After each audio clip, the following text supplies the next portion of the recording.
Maya Watono termotivasi dengan posisinya sebagai Country CEO Dentsu Aegis Network Indonesia. Maya siap memberikan yang terbaik untuk membuktikan dirinya memang pantas ada di posisi puncak. Sejak berada di posisi puncak, Maya sudah mematok target, yakni fokus pada client-centric approach dan digitalisasi. Untuk mencapai tujuan itu, Maya meminta 1.000 karyawannya mementingkan service, idea, dan expertise. Keahlian karyawan menjadi ujung tombak dalam bisnis periklanan. Pelatihan pun dilakukan Dentsu agar sumber daya manusia tetap bisa menjawab kebutuhan klien. Mulai dari pelatihan teknis, software sampai tools, agar selalu update dengan kebutuhan pasar periklanan yang amat dinamis. Maya juga menerapkan value Dentsu kepada karyawan. Ia menyebutnya sebagai value keindonesiaan. Kata Maya Watono, dengan value keindonesiaan, Dentsu akan mengedepankan semangat kolaborasi, gotong royong, baik di kalangan internal maupun keluar bersama klien dan partner.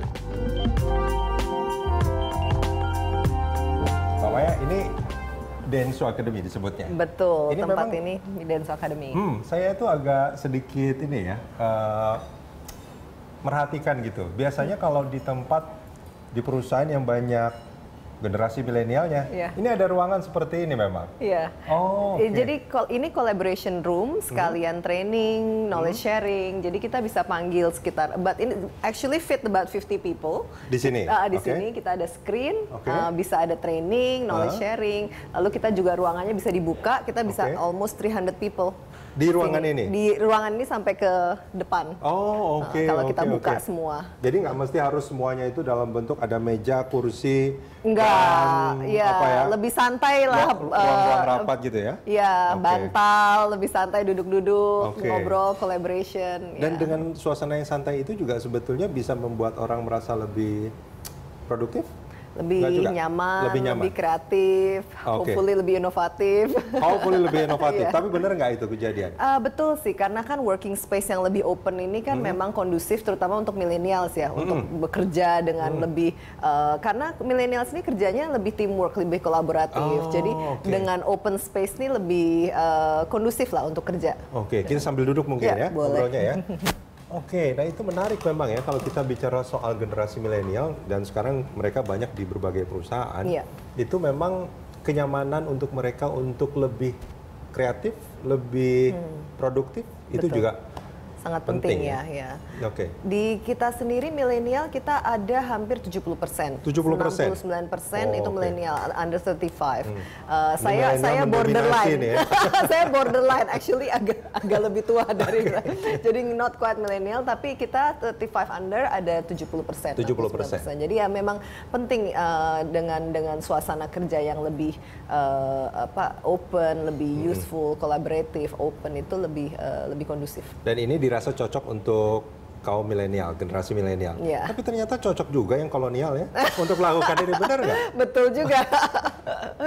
Mbak Maya, ini nanti kita akan bahas soal generasi milenialnya. Tapi saya baca di berbagai media, awal pada saat Mbak Maya itu akan memimpin Dentsu, itu Anda sempat berpikir cukup lama waktunya itu. Kalau saya biasanya kalau ditawari pekerjaan, saya akan pikir paling 2 minggu, paling lama 1 bulan saya sudah harus ngambil keputusan. Ini sampai 2 bulan. Banyak yang dipertimbangkan. Banyak yang dipertimbangkan. Boleh nggak share dengan kita? Apa sih sebetulnya? Karena waktu saya ditawarkan posisi ini kan sebenarnya posisi yang cukup responsibility-nya cukup besar. Jadi sebelumnya saya CEO Dwi Sapta Group dengan 6 perusahaan dan staff sekitar 400, company that klien yang kita look after sekitar 100 ya. Tapi ini skopnya 2,5 kali lipat. 2,5 kali lipat. Jadi staff kita sekarang yang saya manage 1.000 staff, company kita ada 16 unit, klien almost 400-500 brand yang kita take care di Indonesia. Di Indonesia, betul. Jadi memang secara responsibility kan berat sekali, scope of work-nya jauh lebih besar. Sebenarnya secara pekerjaan tidak jauh berbeda dari yang sebelumnya, tapi scope-nya jauh lebih besar sehingga kan saya of course will pay less attention to certain aspects yang sebelumnya mau nggak mau ya. Karena responsibility-nya, scope-nya lebih besar. Jadi memang itu membuat saya juga harus berpikir matang-matang gitu. Apakah itu yang saya mau karena responsibility-nya itu sangat besar dan juga tuntutannya sangat berat gitu, dan benchmarking-nya Indonesia versus other country globally juga ada demand seperti itu. Karena Dentsu itu ada di berbagai negara. Iya, di 146 negara. Wow. Ya, jadi dan di Asia Pasifik hampir di setiap negara ada. Artinya boleh dong kalau saya bilang pada saat itu ditawarkan, posisi itu ditawarkan, ada sedikit juga mungkin kekhawatiran. Ya, betul. Ada sedikit kekhawatiran karena demand itu ya yang sangat besar, tanggung jawabnya jauh lebih besar. Iya, tanggung jawab yang jauh lebih besar dan demand yang jauh lebih besar. Tapi apa yang kemudian membuat Mbak Maya merasa bahwa oke, saya mau mengambil tanggung jawab ini? Iya, setelah saya pikir-pikir, karena sebenarnya sebetulnya pekerjaannya sendiri tidak jauh berbeda dengan yang sudah saya lakukan selama 12 sebelumnya dari 2006 sampai sekarang. Jadi secara scope pekerjaan tidak jauh berbeda, cuma memang breadth of responsibility-nya aja. Dan saya juga berpikir kalau memang saya tidak mengambil posisi itu, lalu then also I have to report to someone yang I don't know. Waktu itu juga belum ada kan. Ini jadi saya pikir better if I want to make a change juga better I will take the position. Gitu. Artinya kan dengan mengambil tanggung jawab itu ada tenaga yang harus diluangkan lebih banyak. Betul. Pikiran juga jadi lebih banyak juga. Ada effort yang harus dilakukan lebih banyak dibandingkan mungkin yang skopnya tadi sedikit lebih kecil gitu kan. Betul, iya. Nah, itu gimana? Iya, pastinya itu komitmen. Saya sangat menyadari sih waktu akhirnya menerima jabatan ini bahwa itu komitmen waktu, energi dan pikiran saya ya memang harus jauh lebih besar gitu. Tahun lalu kan Januari 2019 is the start, itu memang tahun lalu very heavy workload for me personally, tapi juga for a lot of the team untuk adjustment dan lain sebagainya ya. Dan itu saya sangat aware.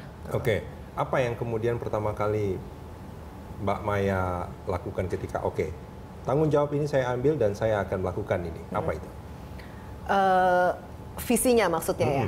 Visinya jadi memang saya took a long time untuk mengambil keputusan karena itu kan keputusan yang berat. Tapi setelah keputusan itu diambil, mau nggak mau kita harus punya mindset di mana kita harus menjalankan no matter what gitu kan.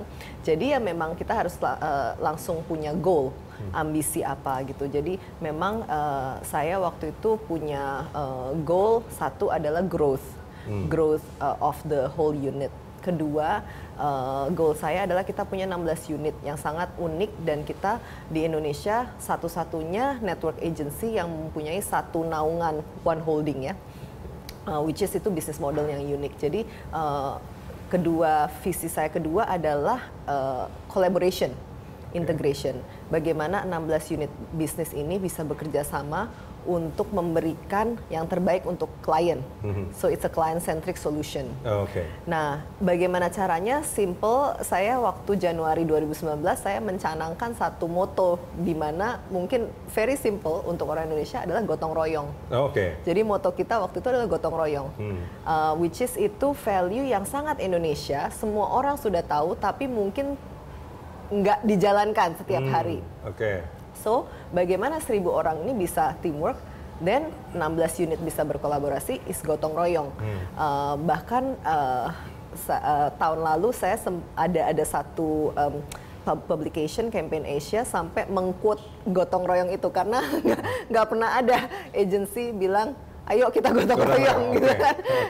Apalagi ini kan merger kan. Iya, betul. Merger dari dua perusahaan sebetulnya kan. Artinya ada dari kultur dua yang berbeda dan lain sebagainya, betul. Sehingga banyak friksi juga. Makanya di awalnya. Itu betul ya. Jadi memang itu harus ada satu spirit di mana okay, we have even we have friction atau problem, it's okay. Yang penting at the end of the day kita berkolaborasi, kita gotong royong.